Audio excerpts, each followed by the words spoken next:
In this video, I want to give you an example of a successful entrepreneur who chose a relatively narrow niche. This video is brought to you by Appy Pie Academy.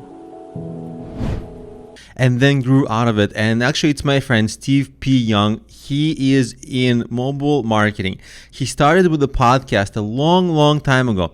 Just a podcast, nothing else. Since then, he built a YouTube channel, and since then, he created an agency that promotes apps. But for a number of years, he only did a podcast about app marketing.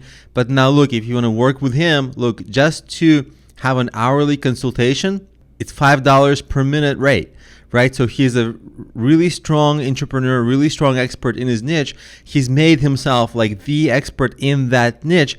Mobile app store optimization, like how to get your app promoted in the mobile app stores. Like he's one of the go-to guys. I actually happen to also be one of the go-to guys. So as a colleague and as a peer, I really respect what he is doing with his work, and that's why I chose to give his example. And you can see even like on his YouTube channel, it's not the biggest YouTube channel in the world, but it only focuses on a specific niche, his niche, and all the right people are watching it. So his audience is captured. Most people in the industry, they know him. He's become like a household name in that industry. App marketing, yeah. He's all over YouTube. He's got the top podcast for it. He's got one of the best agencies for it. And so his agency is able to charge high rates. He's able to charge high rates for his consultations precisely because he's the most helpful for this kind of thing.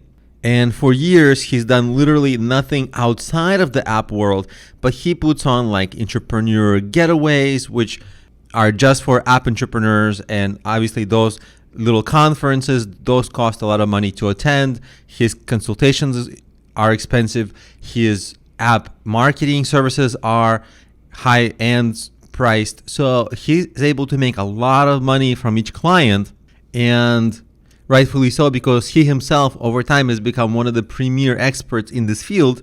And it's a perfect example of how you can take a small niche, a relatively small niche, and prove it to be not a small niche and really actually make a significant amount of money with that.